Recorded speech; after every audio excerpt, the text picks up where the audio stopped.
Hello and welcome to our latest talk in the series A Changing Planet. Today we'll be examining the causes of conflict from a biblical perspective and hope to reveal the wonderful message of hope the Bible contains about how all conflicts will be resolved. But let's start with an insight from the past. Around 2,000 years ago, Jesus' brother, the Apostle James, wrote these words to Jewish Christians.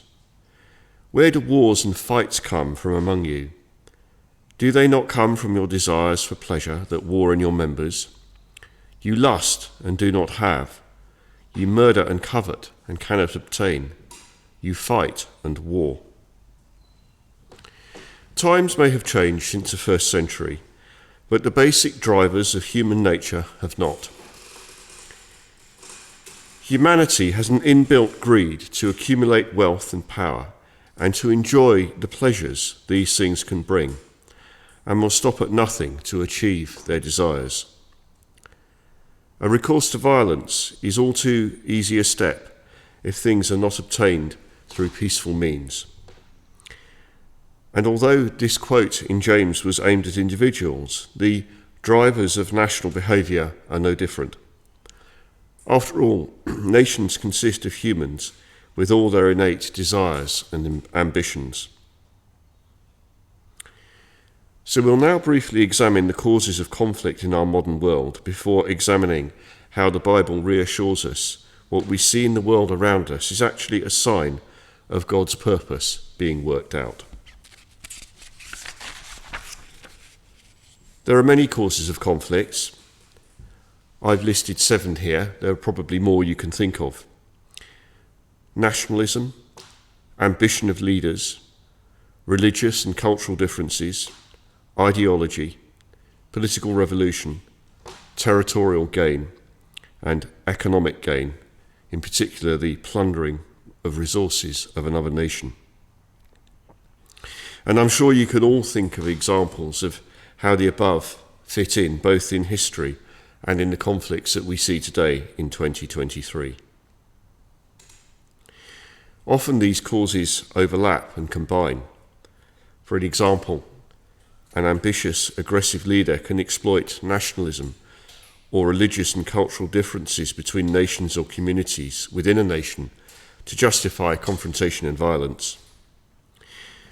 But most often the underlying reason for conflict is economic. In other words, the stealing of another nation's resources for the aggressor nation's benefit. Of course, this is frequently dressed up on grounds of nationalism or liberating peoples of a similar culture or religion, etc. The example of this that springs to mind in the recent past was Nazi Germany's war against the Soviet Union, justified by a megalomaniac leader on the grounds of a preemptive, defensive crusade against communism that would liberate fellow German speakers on the way. And while it certainly was all of those things, in reality the bottom line was it was a war to plunder the resources of Eastern Europe for economic gain and create territorial expansion for Germany, the so-called living space. So causes of conflict can be complex and interwoven, but often with greed as the principal motive. This indeed is consistent with James's remarks from 2,000 years ago. And although we're focusing on conflicts between nations, we mustn't lose sight that these same factors can cause conflicts between individuals too.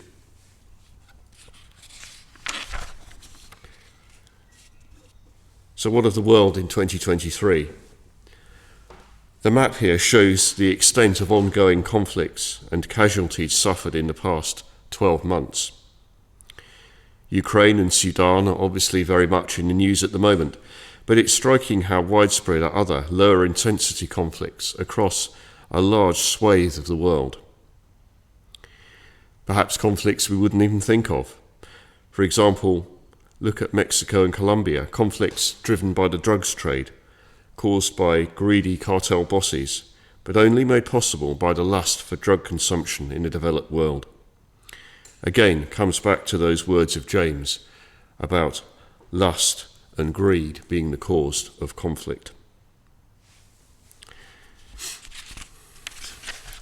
So, what does the future hold? Well, any thoughtful observer can only conclude that conflicts are going to get worse, not better. There is no doubt the world is a very volatile and dangerous place in 2023. The Carnegie Institute recently listed its 7 top risks for 2023, and they are as follows.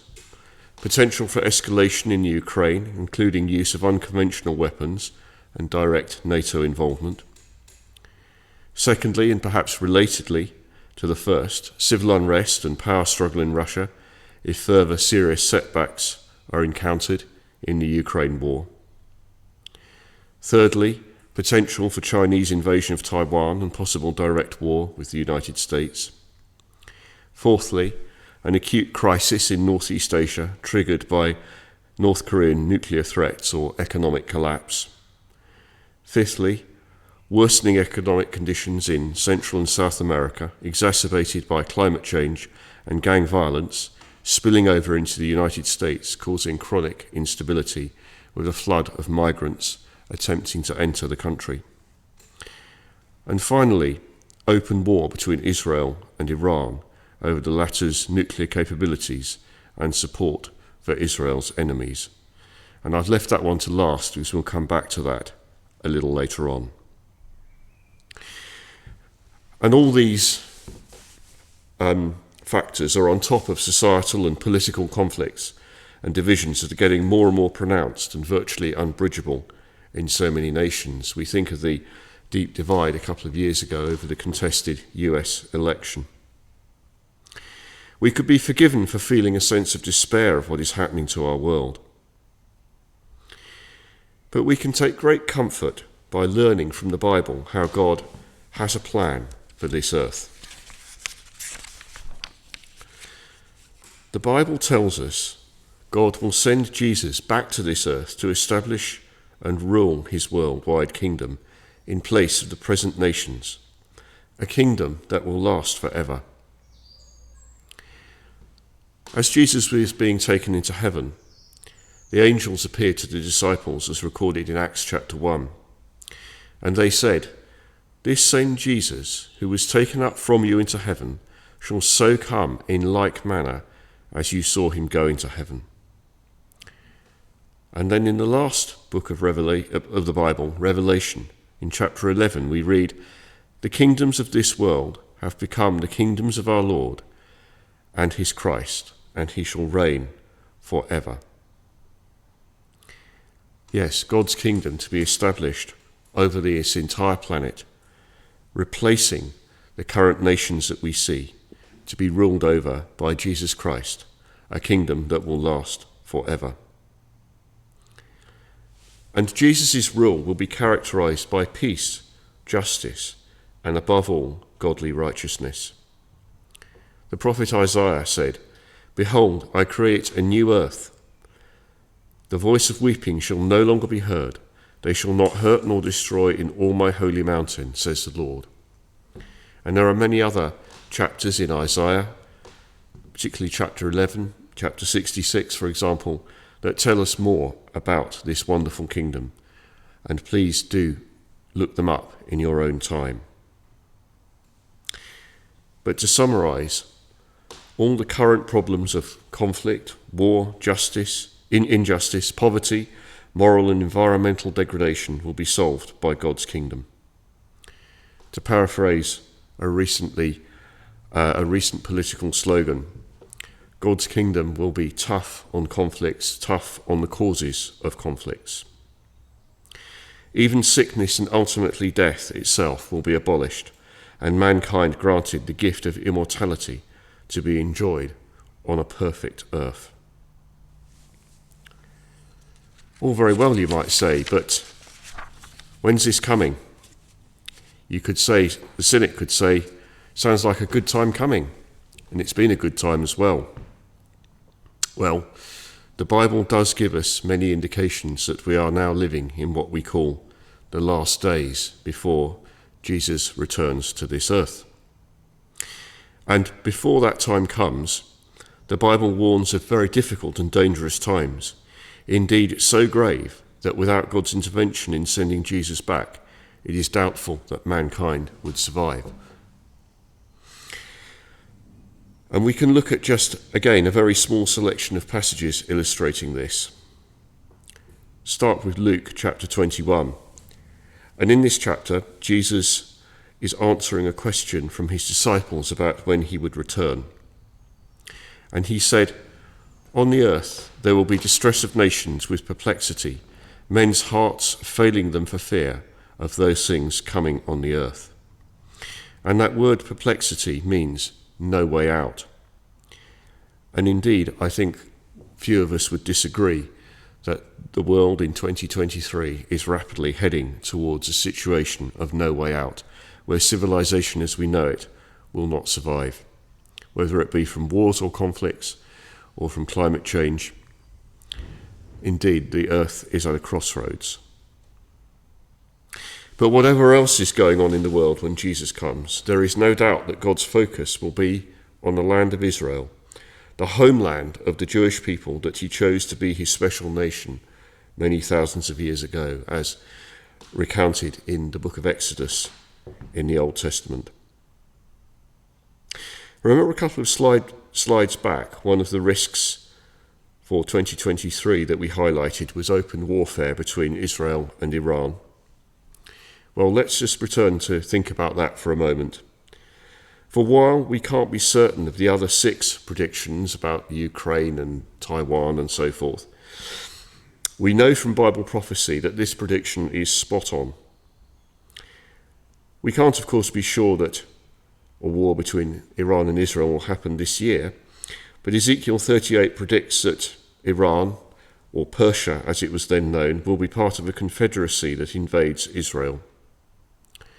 Ezekiel chapter 38, an excerpt from it. "A great company of nations, Persia, Ethiopia, and Libya with them.